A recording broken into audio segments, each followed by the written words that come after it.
This is James Diamond, and a couple years ago I gave him this horn here to identify, and I thought he wouldn't know what it was, but he did. Okay, tell us about this horn here. Well, this horn came from a cow in Africa. That's a part of the tribes that are nomadic in nature. The Fulani people in West Africa own these cattle. And this particular breed of cow is noted for its ability to walk long distances and be able to survive on dry, arid areas and go long times without water. And also, these cattle are very tolerant to tick-borne diseases and some of the other diseases that's available. For instance, streptococcus, that's a disease that they're tolerant to. And so this is a very popular breed amongst the Fulani people, and they'll walk with these cattle on what they call a transhumance. And that means that they'll take their cattle and they'll walk maybe 50, 60, 70 miles to the west, and then they go south 100 and some miles, and they go west maybe another 60 or 70 or 80 miles, and they come back north again. And they have a scalp up ahead of the herds. And now when I say herds, I'm saying that plural because they break their herds up into small sections. Because one Fulani may own maybe 1,500 head of cattle, but if he goes across a border into another country, and if the military are there, they'll stop him and they'll count his cattle, and he's taxed according to the number of cattle he has. But if they got a small group of cattle and the rest of the small herds get across, then they only have to pay maybe for 100 head instead of 1,000.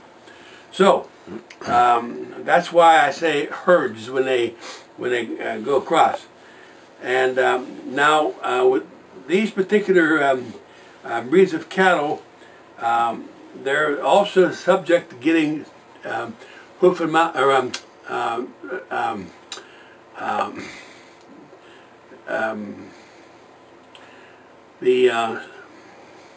drawing a blank here. Hoof and mouth disease.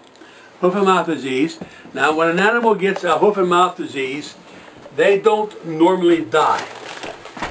They get thin, and they don't reproduce. But the mission is that all they want to do is keep these animals alive. So this is their walking bank account. And so when they need some extra money or some money to buy something, they'll sell a few cows to get the money. Okay, well today, I promised you a new one to try and identify. Since you were able to do that with such ease, I have this one here for you.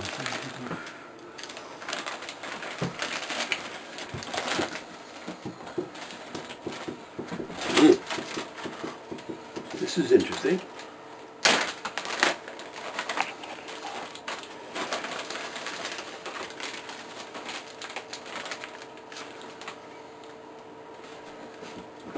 Where was this found, Bill? I will not tell you. That's your job is to figure that one out. Where in the world, and what do you think it is? Well,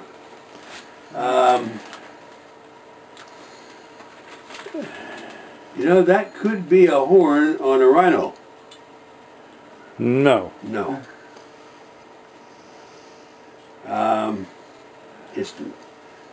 It's not a tusk.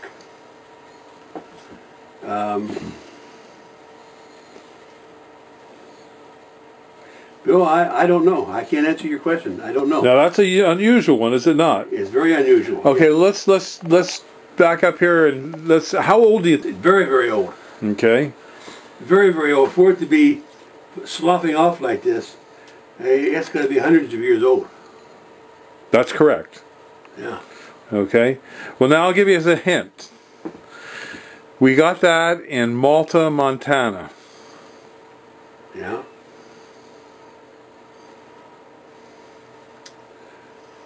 And we got it next to a cliff, buried in a stream bed in the Little Cottonwood Creek. Mm-hmm. Well, I'll tell you what I think it is, and maybe you'll agree with me. In Malta, Montana, was an area where there was a lot of what's called buffalo jumps. Mm-hmm. And what the Indians would do is they'd create two walls of stone leading to a jump. Yeah, I'm familiar with that. And then they push the buffalo over the jump, and they'd kill what they could kill, needed to kill, and what would be wounded, they'd lock in a penned area with brush, because some of the animals would have broken legs. And they would then go and they would then operate on the cow, the buffalo, and take what they wanted in the form of meat, and they would create great big bone piles. And over the centuries of doing this, the bone piles got to be fairly large, and this particular area floods. And when it would flood, the bones would be washed into the creek and the bed streams, and then hundreds of years later, when another flood comes along, those bones get washed up. And that was found in a stream bed on the Little Cottonwood Creek north of Malta, Montana, near the Canadian border. Mm. So I believe that that is a buffalo horn. You know, I would have a tendency to, as you're talking, I'm envisioning this on a buffalo. And I probably would agree with you on that. Yes. But it's very, very old. Oh, yes. I would say... Very, very old. For a horn to be sloughing off like this and disintegrating, that's an old horn. Well, I got you on that one. Yeah, you sure did. Okay. Yeah. Well, thank you very much, Jim. You know, I tell you something. When I said it was a rhino horn, I knew I was wrong right away, because rhinos is not a horn. It's keratin. It's compressed hair. And as soon as I said that, I knew it was wrong. Interesting, Bill. Okay. Well, thank you very much.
This is Mike Hurst from Highland Hill Farm. I am one of the crew leaders that goes out and delivers and plants trees. Every crew leader that we send out has an education and has been graduated from either some sort of university or higher learning schools. Behind me is a 5 to 6 foot tall green giant. These green giants, when we grade them, we do not grade them from the bottom of the ball. We grade them from the top of the ball to the end of the main body of the tree. And they all would be 5 to 6 foot tall if you order a 5 to 6 foot tall tree. We have green giants, Leland cypresses, Norway spruce, white pines, and many, many other types of evergreen border plants for you to buy.